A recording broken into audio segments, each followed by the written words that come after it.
धन्यकार जी। आज का विषय है निरंकारी मिशन, एक परिचय। बैठा पंडित पढ़े पुराण, बिन देखे का करे बखान।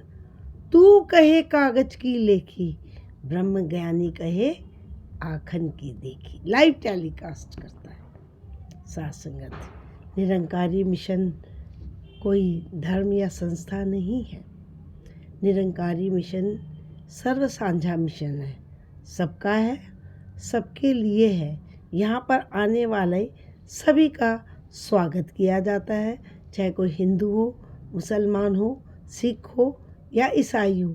कोई भी वर्ण या जाति या किसी भी मुल्क से संबंधित रखने वाला व्यक्ति हो, चाहे अमीर हो, चाहे गरीब हो, चाहे काला हो या गोरा हो, यहाँ सभी का स्वागत है, क्योंकि ये सर्व साझा मिशन है। साथ संगत, ये जैसे हिंदू अगर की किताब होती है, धर्म ग्रंथ है, रामायण है, गीता है। मुस्लिम की कुरान है, बाइबल है, ईसाइयों की गुरु ग्रंथ साहब है, सिखों की। ये चाहे किताबें अलग अलग होती हैं, लेकिन उनकी शिक्षा एक ही है। ये मिशन है अनेकता में एकता का। जैसे एक बाग में बहुत सारे फूल खिले होते हैं, लेकिन माली क्या है? एक ही है। ये मिशन है सर्व साझा मिशन, अनेकता में एकता में का मिशन है। एक पिता एकस के हम बालक, मानुष की जात सब में एक पहचान वो। एक नूर है सब दे अंदर, कौन पले कौन मंदे। इक्को नूर है सब दे अंदर, अवतार बानी में दर्ज है। इक्को नूर है सब दे अंदर, नर है चाहे नारी है, ब्राह्मण खत्री वैश्य हरिजन, इक दी खलकत सारी है। सब एक प्रभु परमात्मा के तो बच्चे हैं, कोई छोटा बड़ा नहीं है।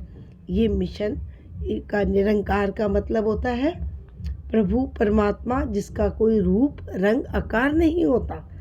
क्योंकि रामचरितमानस में भी लिखा है, बिन पग चले बिन कर करे, कर बिन करम करे वधुनाना, आनन रहत सगल रस भोगी, बिन वाणी वक्ता वड़ जोगी। बिना कान के सुनता है, बिना आँखों के देखता है, बिना हाथों के सारे कार्य करता है। तो ये कौन है? ये निराकार ही तो है। सत्संग और गीता में भी लिखा है, अस्त्र काट नहीं सकता, अग्नि जला नहीं सकती, पानी भिगो नहीं सकता, इसे हवा उड़ा नहीं सकती, इसका अरला कंडा नहीं, परला पार नहीं। ये मरने के साथ इसकी मृत्यु नहीं होती, जन्म के साथ ये जन्म नहीं लेता। ये आदि है, अनादि है, सर्वज्ञ है। क्या है? निरंकार है। निरंकार का मतलब ही बेरंगा बेरूपा। ये जो प्रभु परमात्मा है, इसका अर्थ, निरंकार का अर्थ ये है। और मिशन का अर्थ है लक्ष्य, यानी मंजिल। मंजिल का मतलब इंसान की मंजिल यही है, जो धरती पर आने के लिए प्रभु की प्राप्ति ही उसकी पहली मंजिल होती है। साथ संगत, लेकिन ज्ञान के बाद इसकी संभाल भी बहुत ज़रूरी होती है। ब्रह्म ज्ञान तो आगाज है, भक्ति का आगाज है, लेकिन इसके साथ इसकी संभाल भी बहुत ज़रूरी है। और ये संभाल करने के लिए सद्गुरु ने दिया होता है सेवा, मानवता की सेवा, सत्संग जहाँ आत्मा की खुराक मिलती है, सिमरन जो वक्त का बीज मंत्र है, तू ही निरंकार मैं तेरी शरण मैनू बख्श लो जी। ये बीज मंत्र दिया होता है। ये तीनों चीज़ों की ब्रह्म ज्ञान की संभाल तभी होती है जब सेवा, सिमरन और सत्संग तीनों का सामंजस्य रहता है, और ये तीनों जीवन में भक्त करता चला जाता है। और इतना ही नहीं, मिशन के बारे में तो बहुत बड़ा लंबी चौड़ी कई गहरी बातें हैं।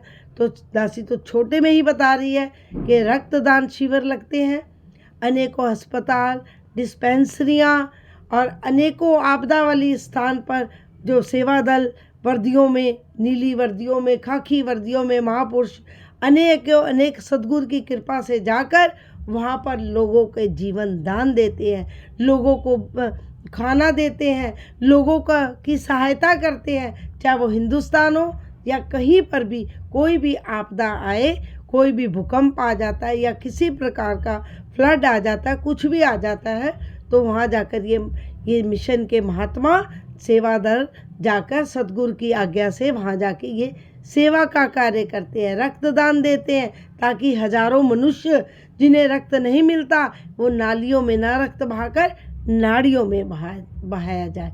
ये मिशन की अनेकों कार्रवाइयाँ हैं। एक से बढ़ के स्वच्छता अभियान चलाया जाता है, क्योंकि सद्गुरु कहते हैं पॉल्यूशन अंदर हो या बाहर हो दोनों हानिकारक होता है। पौधे लगाए जाते हैं ताकि वातावरण शुद्ध रहे, खूबसूरत रहे। धरती स्वर्ग है, हमें परमात्मा ने इतनी खूबसूरत धरती दी हुई है, सद्गुरु कहते हैं इसे और भी सुंदर बना के जाना है, इसलिए वृक्षारोपण किए जाते हैं, स्वच्छता अभियान किए जाते हैं। और इतना ही नहीं, अमृत जल भी एक का भी अभियान चलाया जाता है, ताकि जो दूषित जल नदियों में, पोखरों में और जगह जगह पौंड में, जगह जगह जो जल दूषित हो जाता है उसे साफ करने का कार्य अनेक महात्मा सद्गुरु की आज्ञा से करते हैं। साथ संगत ये सब तभी संभव हो सकता है, ये मानवता के कार्य, जब एक प्रभु परमात्मा की लगता हो जाती है। तब वसुधैव कुटुंबक की भावना से इंसान ओतप्रोत हो जाता है, यूनिवर्सल ब्रदरहुड की भावना आ जाती है, विश्व बंधुत्व की भावना से भरपूर हो जाता है, और तभी ये कार्य करने में वो संभव होता है। ये मिशन का तो एक छोटा सा परिचय है, लेकिन ये पूरी किताबें भरी पड़ी हैं। अनेक ऐसे कार्य हैं जो सद्गुरु की कृपा से किए जा रहे हैं, मानवता की भलाई के लिए, इंसानों की भलाई के लिए, उनके सुखों के लिए ये कार्य निरंतर प्रयास में किए चले जा रहे हैं। तो आइए हम कुछ भी करें। कहते हम कौन थे, क्या हो गए और क्या होंगे अभी, आओ विचारे आज मिलकर। ये समस्याएं, सभी समस्याएं कितनी भी हो, समाधान एक ही है। इस एक प्रभु को जानना, इस एक को मानना, और फिर इस एक के बताए हुए रास्ते पर ही चल पड़ना, तभी जीवन की यात्रा बड़ी सहज और सुंदर हो जाती है। धन्यवाद जी, धन्यवाद।